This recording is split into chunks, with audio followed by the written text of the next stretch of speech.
Voilà.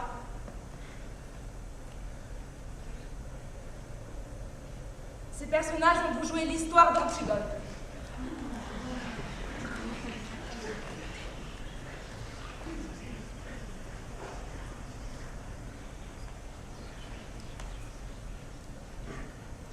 Antigone, c'est la petite maigre qui est assise là-bas et qui ne dit rien.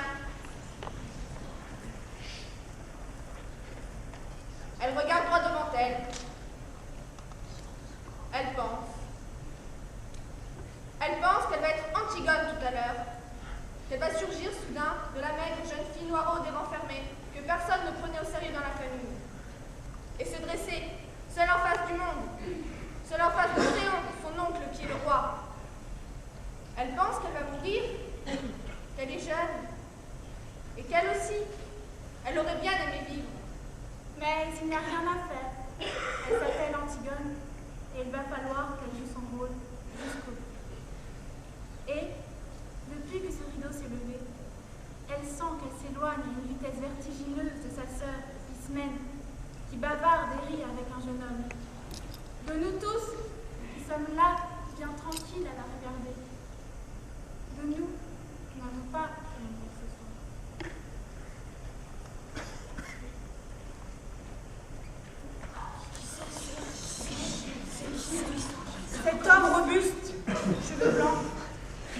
là près de son page, c'est Créon.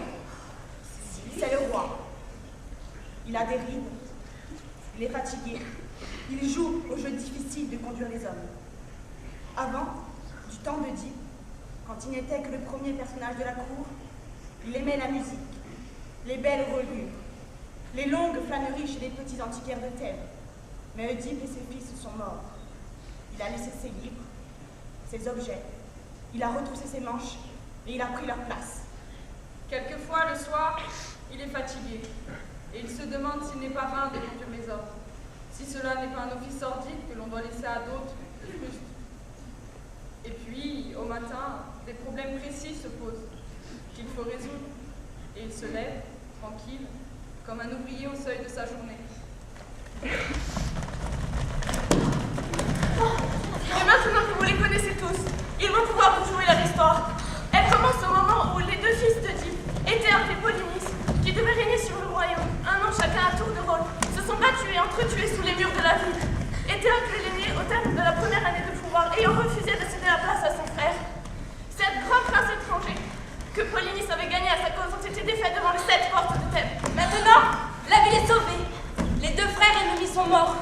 Et Créon, le roi, a ordonné qu'à Éthéocle, le bon frère, il serait fait d'imposantes funérailles.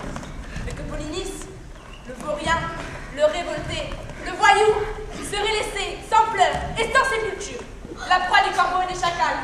Quiconque osera lui rendre les devoirs funèbres sera impitoyablement puni de mort.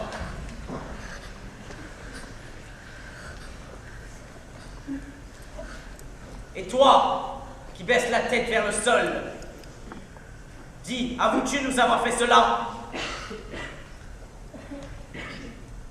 J'avoue l'avoir fait. Je ne nierai pas. Dis-moi d'un mot, sans phrase, savais-tu la défense que j'avais proclamée? Oui, comment l'ignorer? Elle était publique. Et ainsi tu as osé passer outre à mes lois. Oui, car ce n'est pas Zeus qui les a proclamées, ni la justice qui habite avec les dieux d'en bas. Ni lui, ni elle ne les ont établis chez les hommes. Je ne pense pas que tes décrets soient assez forts pour que toi, mortel, tu puisses passer outre aux lois non écrites et immuables des dieux. Elles n'existent d'aujourd'hui ni d'hier. Personne ne sait quand elles sont apparues. Je ne devais pas, par crainte des volontés d'un homme, risquer que les dieux me châtient. Je savais bien que je mourrais, n'est-ce pas? Même sans ta proclamation.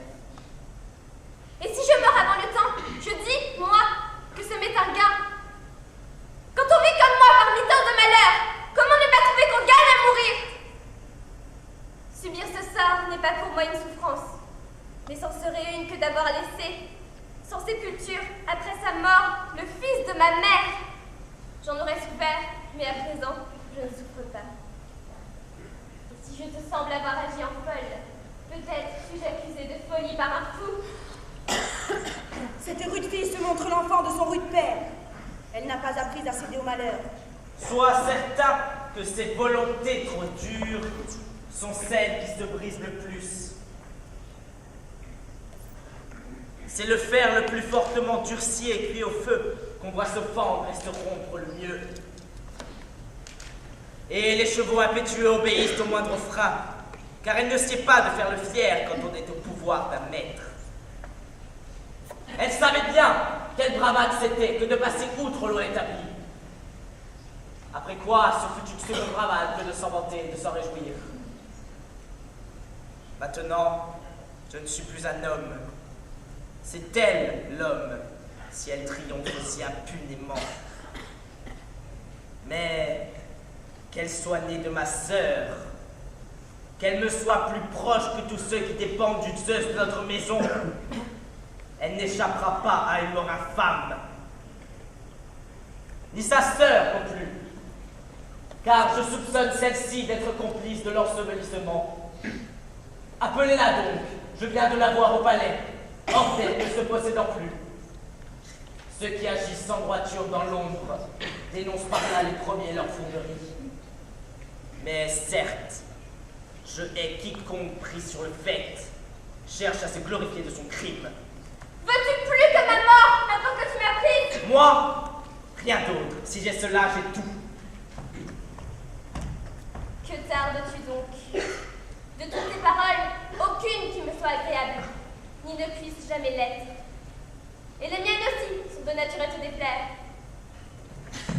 Pouvais-je obtenir gloire plus glorieuse que de donner à mon frère une sépulture? Tout ceci en conviendrait si la crainte ne fermait pas leur bouche. Mais la tyrannie a cette chance, entre autres, de faire et de dire ce qu'elle veut. Tu es la seule des calmés à penser cela. Ils le pensent, mais ils tiennent leur langue devant toi. N'as-tu pas honte de prendre ainsi parti contre eux? Il n'y a pas de honte!